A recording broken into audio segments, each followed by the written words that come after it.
ولا تقف ما ليس لك به علم ان السمع والبصر والفؤاد كل اولئک كان عنه مسؤولا. انسان کسی چیز کی پیروی اس وقت تک مت کر جب تک کہ تجھے اس کے بارے میں ڈیفینٹ علم نہ حاصل ہو جائے. بے شک کان، آنکھیں اور عقل، دل یا دماغ، کوئی بھی چیز، اس کے بارے میں تجھ سے پوچھا جائے گا کہ ان تین انسٹرومنٹس کو استعمال کر کے تم نے حق بات تک پہنچنے کی کوشش کیوں نہیں کی. تو مجھے بتائیے، کیا ریویلڈ نالج میں جو کتاب و سنت کا علم ہے یا ایکوائرڈ نالج میں کہیں یہ بات ملتی ہے، یہ والی کہانی کہ روحیں واپس آ جاتی ہیں؟ یہ تو ہندوؤں سے مستعار لیا گیا عقیدہ ہے. ان کے ہاں یہ آتما کا ایک کانسیپٹ ہے کہ جو بری آتما ہے وہ بھٹکتی رہتی ہے اور اچھی آتما جو ہے وہ پیس کے اندر چلی جاتی ہے. وہ تو جناب، وہ تو یہ کہتے ہیں زلزلہ بھی آتا ہے، گائے نے ایک سینگ کے اوپر اٹھایا ہوا ہے کیا نام ہے زمین کو، اور جب تھک جاتی دوسرے پہ. تو یہ ساری توہمات ہیں.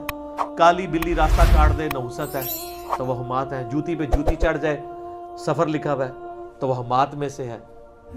کوا گھر کی منڈیر پہ بولے تو کوئی مہمان آنے کا پیش خیم ہے، یہ سب توہمات ہیں. رات کے وقت جھاڑو نہیں دے سکتے، ناخن نہیں کاٹ سکتے.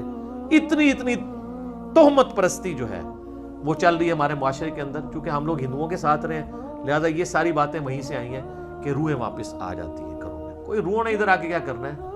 وہ تو سورۃ المطففین میں ہے کہ وہ علیین اور سجین کے اندر ہے. نیک روحیں جو ہے علیین میں، بری جو ہے سجین کے اندر ہے. ان کا اب اس دنیا کے ساتھ کیا لینا دینا ہے؟ ہر بندے کی ایک یونیک روح ہے، انڈیپینڈنٹ روح ہے، اس کا دوسرے کی روح کے ساتھ کوئی تعلق نہیں ہے. تو دوسرے کے جسم میں جانے کی بات ہی نہیں ہے، بھٹکنے کی بات ہی نہیں ہے. بیسیکلی شیاطین ہیں جو اب چونکہ شیطان جو جنات کے اندر شیطان موجود ہیں ان کو تو ہم لوگ دیکھ نہیں سکتے، تو وہ مختلف قسم کی شکلیں دھار کے پبلکلی آ جاتے ہیں سامنے، تو لوگ سمجھتے ہیں یہ اسی بندے کی کوئی روح آ گئی ہے واپس. اس طریقے سے نہیں ہوتا، یہ بالکل جھوٹی باتیں. اسلام کا اس سے کوئی تعلق نہیں ہے. باقی جمعراتیں جو بیچتے ہیں وہ روٹی روزی ان کی چلنے دیں. آپ جمعراتوں کی وجہ سے ہی تو یہ عقیدہ انہوں نے گھڑا ہوا ہے. ویسے ان کو بھی آپ جا کے ایک سائڈ پہ کر کے پوچھیں نا کہیں لکھا ہے تو کہیں گے ہے کوئی نہیں ہے، لیکن اصالِ ثواب کے لیے ہمیں جمعرات دے دیا کریں.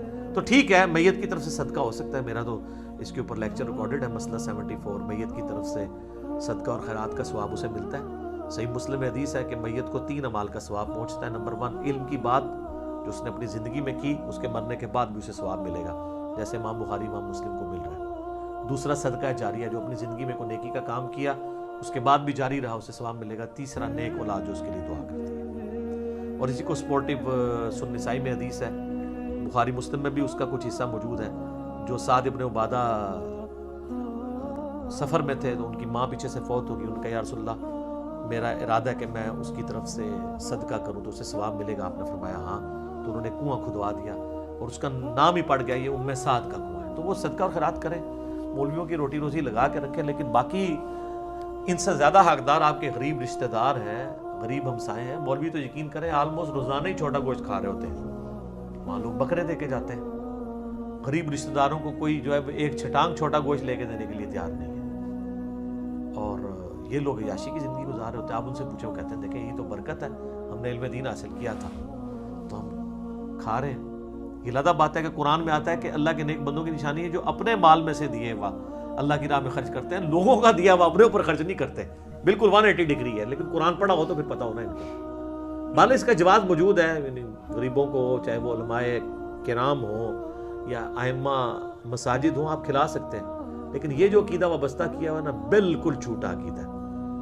قرآن تو بالکل اپنے مقدمے میں واضح ہے. سورہ یاسین کے اندر اللہ تعالیٰ نے واضح طور پہ فرمایا، آپ سورہ یاسین 22ویں پارے سے شروع ہو کے 23ویں میں ختم ہوتی ہے، تو آپ پہلے ہی صفحہ جو ہے نا 23ویں صفحے کا، اس میں اللہ تبارک و تعالیٰ نے فرمایا، آیت نمبر ہے 31، الم یروا کم اہلکنا قبلہم من القرون انہم الیہم لا یرجعون، کیا انہوں نے نہیں دیکھا کہ ہم نے ان سے پہلے کتنی امتیں ہلاک کر دی ہیں، وہ اب کبھی بھی واپس دنیا میں لوٹ کے نہیں آنے والی. وَإِن كُلٌّ لَمَّا جَمِيعٌ لَدَيْنَا مُحْضَرُونَ، اور ان سب کے سب لوگوں کو اللہ تعالیٰ کے حضور جمع کر کے حاضر کیا جائے گا، یعنی قیامت سے پہلے وہ دنیا میں نہیں آ سکتے. اور جناب جو سورۃ الواقعہ کی رکت انگیز آیات ہے نا، سورۃ الواقعہ پارہ نمبر 27 میں بالکل اینڈ پہ جا کے سیکنڈ لاسٹ سورت آتی ہے، اس میں اللہ تبارک و تعالیٰ نے اس ٹروتھ کو ریویل کیا ہے. اللہ فرماتا ہے فَلَوْلَا إِذَا بَلَغَتِ الْحُلْقُومَ، تو کیوں نہیں ہوتا کہ جب روح جو ہے وہ گلے میں جا کے اٹک جاتی ہے، یعنی کسی کی موت کا وقت آ جاتا ہے، نزع کا وقت. وَأَنْتُمْ حِينَئِذٍ تَنْظُرُونَ، اور تم اس وقت وہاں پہ موجود یہ سب کچھ دیکھ رہے ہوتے ہو کہ ایک بندے کی روح نکل رہی ہے، تو روح واپس کیوں نہیں لا سکتے؟ وہ آگے ذکر آئے گا اس کا. وَنَحْنُ أَقْرَبُ إِلَيْهِ مِنْكُمْ وَلَكِنْ لَا تُبْصِرُونَ، اور ہم مرنے والے کے تم سے بھی زیادہ قریب ہوتے ہیں لیکن تمہیں نظر نہیں آ رہے ہوتے. ظاہر اللہ اپنی شان کے لائق. نحن اقرب الیہ من حبل الورید، وہ ہماری رگِ جان سے بھی زیادہ قریب ہے. فلولا ان کنتم غیر مدینین، تو تم کیوں نہیں جو ہے وہ بدلے دکھ کے دین کے معاملے میں کوئی اسکیپ روٹ کیوں نہیں اختیار کر لیتے؟ کہاں بھاگ کے جا سکتے ہو تم؟ ترجعونہا ان کنتم صادقین، تو لوٹا لو نا اس کی روح اگر تم سچے ہو تو، مرے ہوئے کو واپس لے آؤ. تو یہ اللہ تعالیٰ نے بیسیکلی اس کا کانٹیکسٹ یہ چل رہا ہے کہ اللہ تعالیٰ یہ بتا رہا ہے کہ اس کائنات کا کریٹر میں ہوں، زندگی موت کا مالک میں ہوں. اگر تم سمجھتے ہو یہ تمہارے اختیار میں ہے تو جو مر رہا ہوتا ہے اس وقت تم بھی کس پرسی کے ساتھ پاس ہی کھڑے ہوتے ہو، تو اس کی روح کیوں نہیں لوٹا لیتے؟ یہ بھی اس کے ثبوت میں ہے کہ جو بندہ مر گیا وہ اب دنیا میں واپس نہیں آئے گا. یہ بالکل اجماعی عقیدہ ہے، اس کے خلاف کوئی عقیدہ رکھتا ہے تو وہ کفر ہے.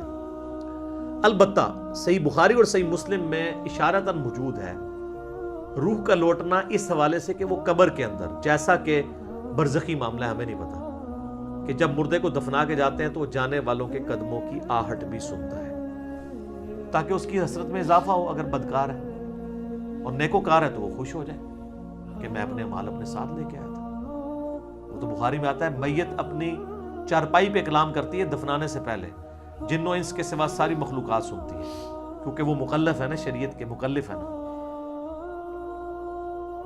اور اگر یہ سن لیں تو بے ہوش ہو جائے.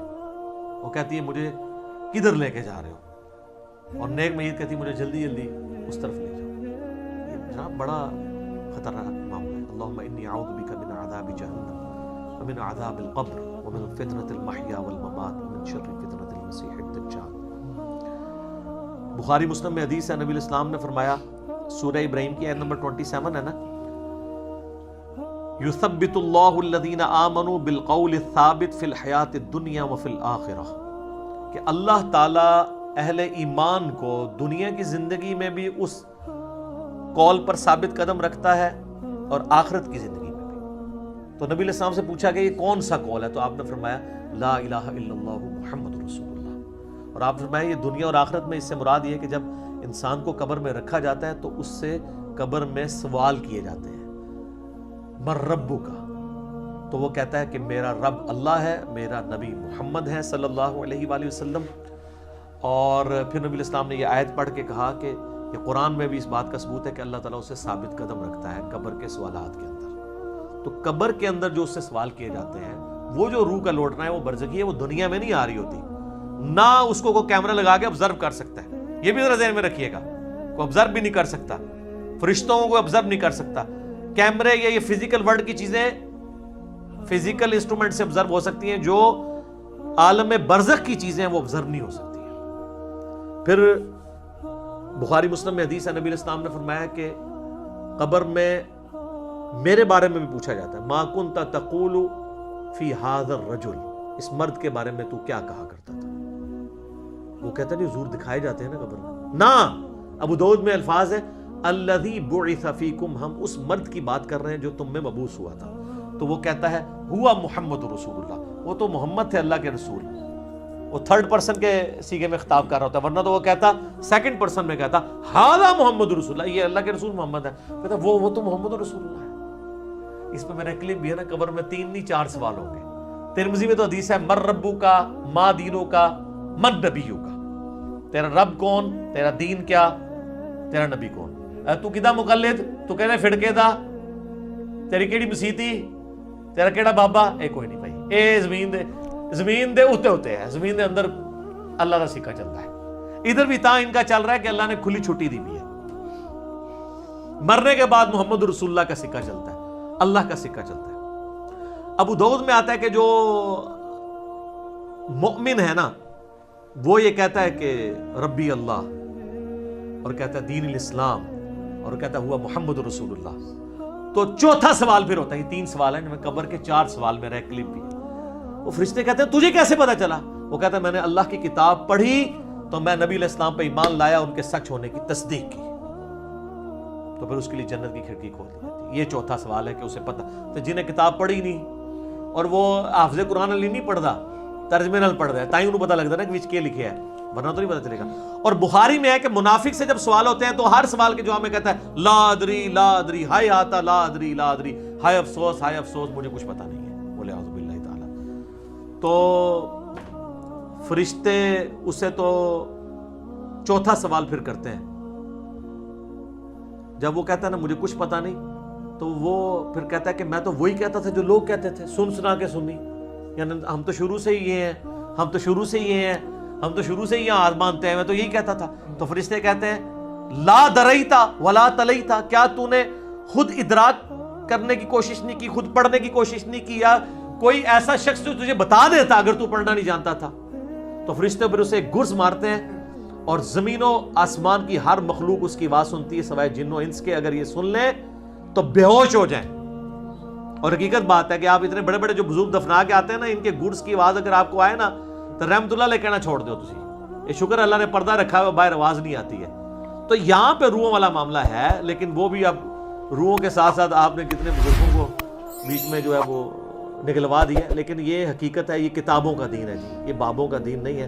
تو ہمارا تو مقصد یہ ہے کہ لوگوں کو کتابوں کے دین کے ساتھ جوڑیں بابوں کی بجائے. اور بابے وہ جو کتابوں کے ماننے والے ہیں, جو کتابوں کو نہیں مانتے وہ تو گستاخ بابے ہیں, ان کی بات ماننے کے لیے تیار نہیں. یہ روحوں والا عقیدہ بھی بابوں کا گھڑا ہوا ہے. یہ اذانیں شروع ہونے لگی ہیں, انشاءاللہ بقیہ کے سوالات اذانوں کے وقفے کے بعد.